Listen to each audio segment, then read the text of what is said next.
Hi there. In this episode of the Affluent Entrepreneur Show, I want to talk about one of the biggest mistakes that many entrepreneurs are making when they're trying to build wealth through their business. The question is, are you making? I'll see you in the episode. Let's find out.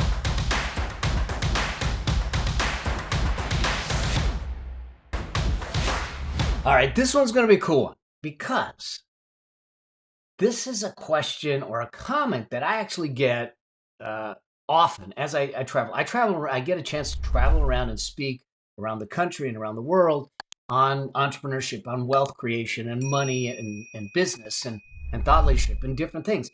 And inevitably, when we have the conversation around building wealth as an entrepreneur, I'll get something like this statement. Now, you might have made it, you could make it, I've made it, and I've had to reconcile it. And that is this: Mel, why would I invest in other investments when I can make such a high return by investing in my own business? So let me first say you might be right. Okay. I am a proponent of investing in your business. I invest in my business on a regular basis. And because you're right, if I can make a high return, then why wouldn't I put as much money in it as possible? Well, there is a reason. And this is the thing that we need to understand is that too often when we start to make those statements, what we're looking at is that we're looking at one aspect of it, and that is the money coming out of the business. It's what's called return. However, there's more things that we need to consider when we're starting to try and analyze what should we be doing with our business, should we be doing to build wealth, to create wealth. Now, remember this, I truly believe that wealth isn't what we're trying to get at. And this is where this all comes from. The idea of living an affluent life, a liberated life, a financially liberated life under the affluence blueprint is that it is a richer lifestyle. It's how you experience life and not how you fund it, okay? A richer lifestyle, a deeper impact, and complete freedom. And when we talk about complete freedom, it is financial freedom. That's the most rudimentary freedom, but it is also time freedom and mind freedom. The ability to choose what you're going to do with your time, when you're going to do it, how you're going to do it, and to have control of your time becomes important. Mind freedom. To have the peace of mind that you know you're doing the right thing for the right reasons, for the right people, and that everyone is taken care of. Everything is taken care of. To have that peace. I had that peace when I got diagnosed with the cancer, to know that the loved ones, my wife, my son, my grandchild, it's all taken care of. Peace of mind. Okay. So we need to realize that money is only one currency when we start to talk about building wealth, building to financial freedom as an entrepreneur. And also, there's a couple of different things to the equation. You know, one of the things to realize, and I'm gonna draw this out for you because I think I have a framework for you, and I think it's important. And you know me, it ain't a training from Mel, ain't a session from Mel if there's a framework involved. So let's get the framework up here. And here's what I know. The reality is that most often we talk about this idea of return. And the return is all about the money. Okay? It's about the dollars. It's about the money you make, the money coming out of this. And they say, hey, Mel, I have money coming out of my business and I can put $1 in the business and make $2 out. Why am I going to go do other investments? Why does that matter? Why should I even take that? Because that means that I'm not making as much money on these other investments. Maybe so. Or maybe what you're making from these other investments is a different currency than money. Follow me, okay? There's one aspect, let me just touch on this before we actually get to it, is that when we start to focus just on the money coming out of the business, we are only focusing on one aspect. We cannot look at the return, the cash flow, the income, the wealth creation, without looking at the other part of that coin. And the other part of that coin is risk. Okay? It's about the risk that's involved with making that return.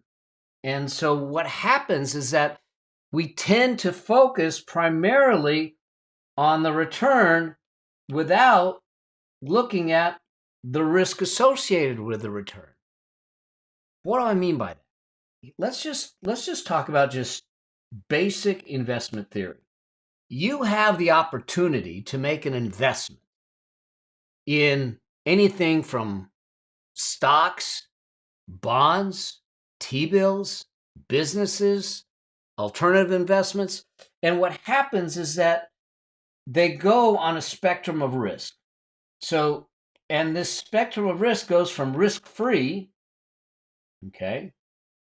I don't know that there's truly risk-free, but let's just say risk-free. This could be cash, T-bills, to high risk. This could be, I don't know, speculative investments. It could be even crypto. I don't know.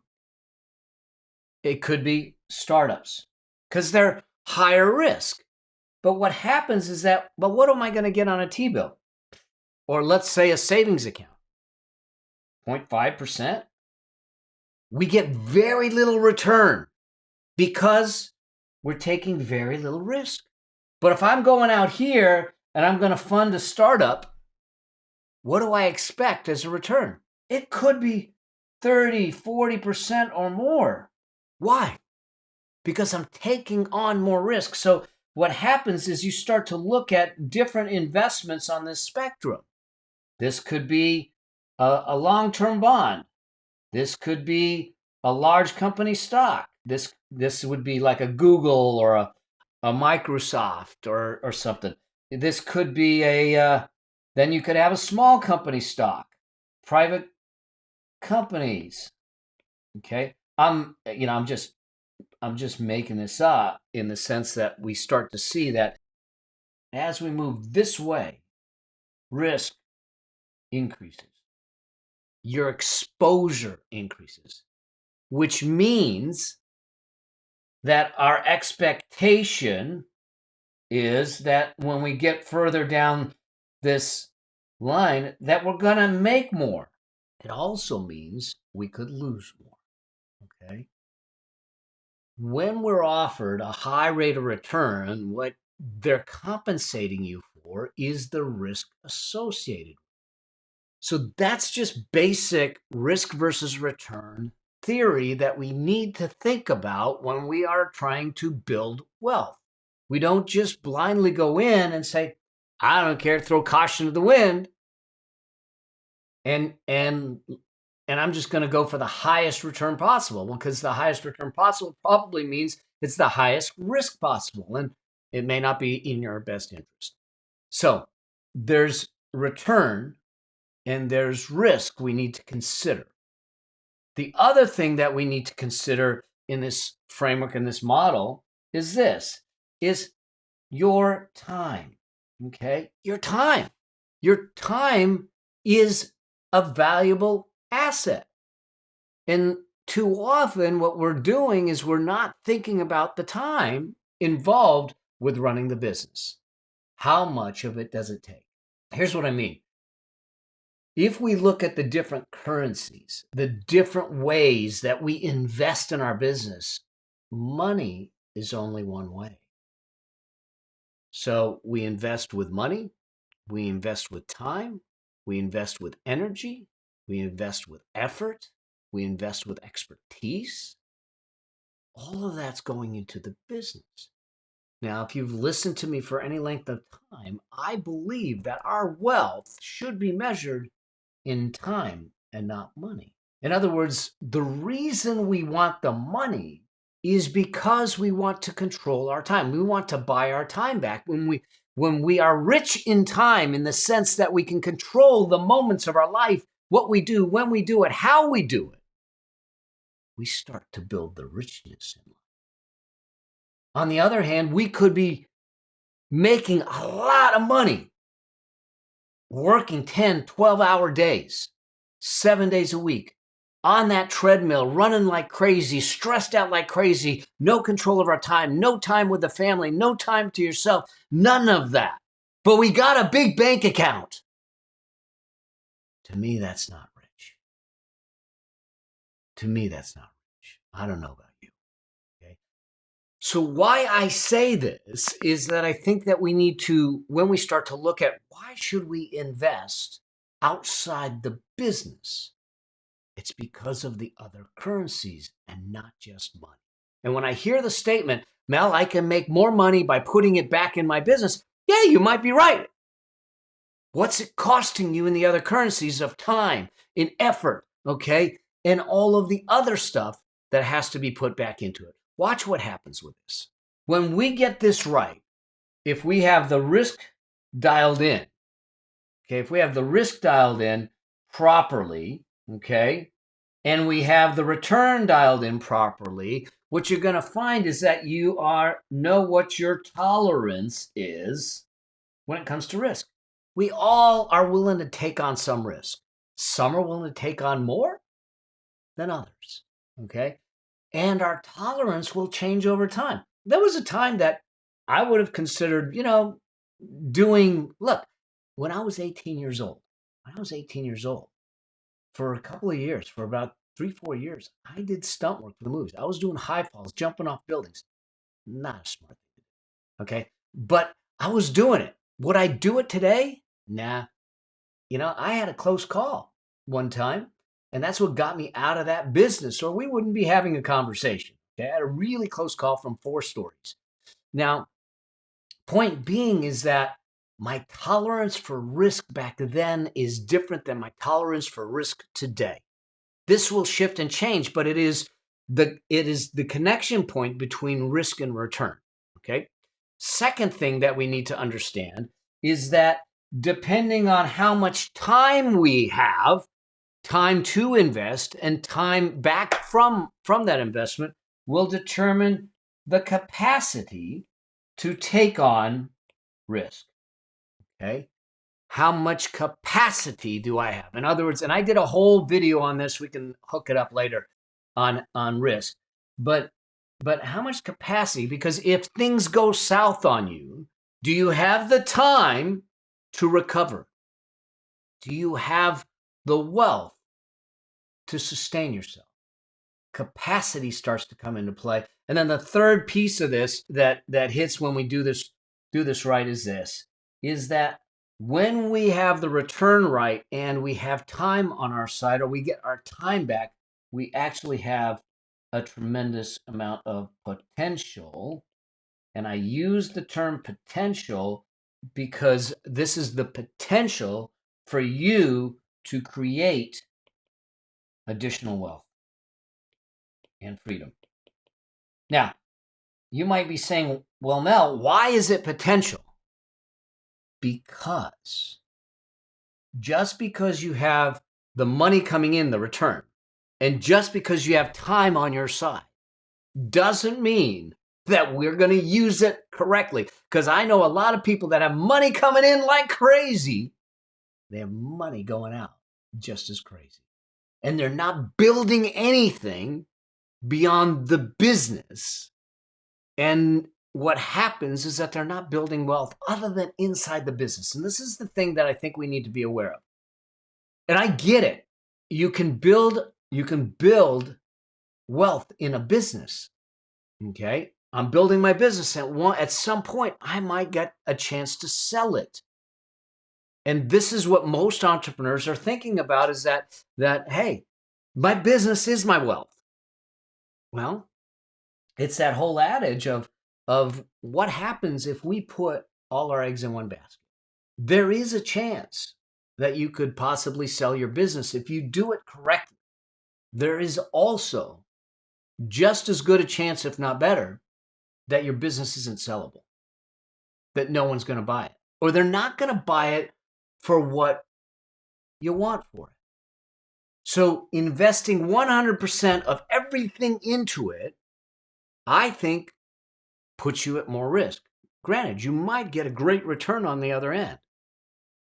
But there's that balance point of saying, how much risk do I want to take on versus how much return do I want to get? That's one piece of it. There's the other part of it is, in order to build the business, how much time and effort do you need to put in daily? The whole reason that I'm trying to build a business and build something outside the business is this. I built my businesses. These were my business machines. I'm putting in my effort. I'm putting in my time. It's all going in here. And I'm getting money out. I'm getting cash out of the business. The money's coming out. And that's paying for my life and my lifestyle. And some of it is going back into the business and growing. Perfect.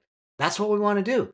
However, personal brand businesses, especially businesses like mine, because I'm not doing it to make it sellable, once I stop, this stops. What about you?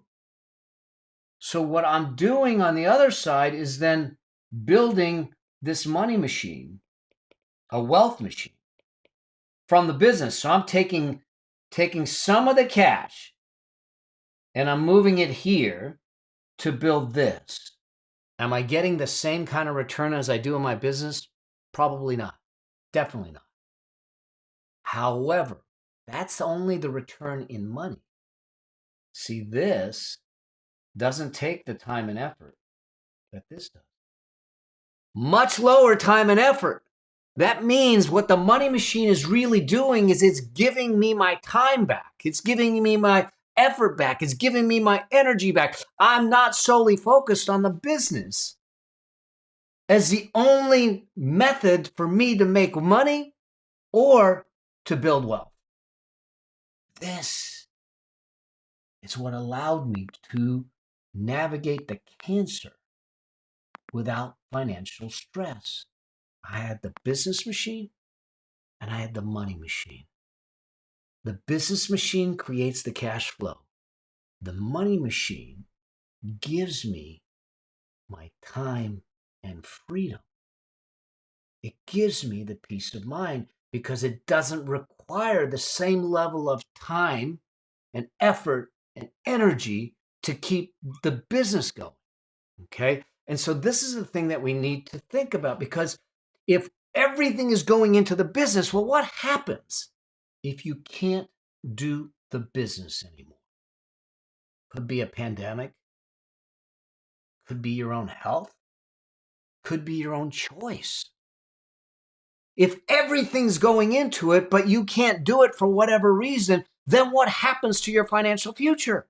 Because often a business, a small business especially, may not be sellable without you. And if you're not capable for whatever reason, then it's not sellable. What happens if legislation puts you out of business? There are things, I was watching someone, now this is needed a regulatory approval to get this product to market. I'm not going to say anything about the product or anything, just out of confidentiality. But it needed regulatory approval to get it out to market. And they were going through, they're putting all the money in, they were building. They had the teams in place, they're ready to hit, and they didn't get regulatory approval. So they put all this effort in, they put all this time in, they put all this money in, thinking that at the end of that tunnel, there was going to be a pot of gold. And it wasn't. My point being is this, and this isn't about, oh my God, Mel is just talking there. No, this is about being smart. This is about reducing your risk so you can have longevity and sustainability in your wealth. And so what I want to do is use the assets that are built outside the business to reduce the dependency on me to create income. If I stopped working this minute, our lives wouldn't change financially. That's what I want for you. So the reason you're running your business, the reason you do the things you do, isn't a have to, but a get to. That's what we want. And the only way we get there is to start to make sure that we have the business machine alongside with a money machine. And one of the biggest mistakes I think entrepreneurs are making is putting 100% of everything always into the business versus creating something outside of the business. Whether it's a stock portfolio, index funds, ETFs, real estate, all this, we can talk about that. But we got to get over this hurdle first to say, look, we need to diversify a little bit it maybe decreases our returns in the short term on the money side, but it increases our time. It decreases our effort. It decreases the dependency on us, and it gives us flexibility so we don't depend on just a single income stream for our livelihood. I've got income coming from different places. If one gets shut off, we're cool. If two get shut off, we're cool. That's the thing that I think we need to consider. So if we look at it from that construct, then you start to see the importance of investing in your business while at the same time investing outside your business. I hope that this makes sense. I hope that this hits home for you. It is one of the things that I have watched people struggle with, especially going through the pandemic, or they hit health challenges like I did, or anything like that. And so it's solvable. We just need to do the work in the business to optimize the cash flows, optimize the business. This is one of the things that we do in the Generate pillar with the Affluence Blueprint. And then move to accumulate, where we can accumulate assets outside the business. And now, if we sell the business somewhere down the road, or we keep running it and it's bringing money in, great. But it's not our only path to financial freedom. So the reason we do this is to diversify not only the risk, but to diversify the income streams and to bring back our time, our effort back into control in our lives. So I hope that this helps. I hope that this makes sense for you, and that you get a chance to start looking at things and say, how do I do the business machine? And how do I use that to create the money machine? And if I can help you in any of that, please let me know. If you've got questions, let's make it happen. But let's not go down the road putting 10, 20 years into a business and that's all you have. And it's a precarious thing if something happens to you, happens to the business, or we can't sell. It doesn't need to be that way. We can make that work. So, a couple things that I have for you. I'll make sure that we hook up the video for around risk for you. And if you want to go through a special money training and a special deeper dive training, I've got a live training that I'm doing for free. Okay, all of it for free. And I want to invite you to that live training called the Affluent Entrepreneur Live Experience. And we're going to start it. It's not for a little bit. It's going to be in September. But I want you to grab your seat now. And if you grab your seat now, I'm going to automatically gift to you my 10 days money momentum training. So you don't have to pay for it. I'm going to gift it all to you. You get free access to that, and you get free access to the live training. And so go to affluencelive.com or click around this video. We'll make sure that we get this in for you. And we'll have it in the show notes for you, the links, and make that happen. The idea here is this. I believe, to my core, that financial freedom is your birthright. I want to give you the pathway to claim it. Okay? Let's do it together. And until we get a chance to see each other on another episode on the road to success, always strive to live a life that outlives you. Cheers.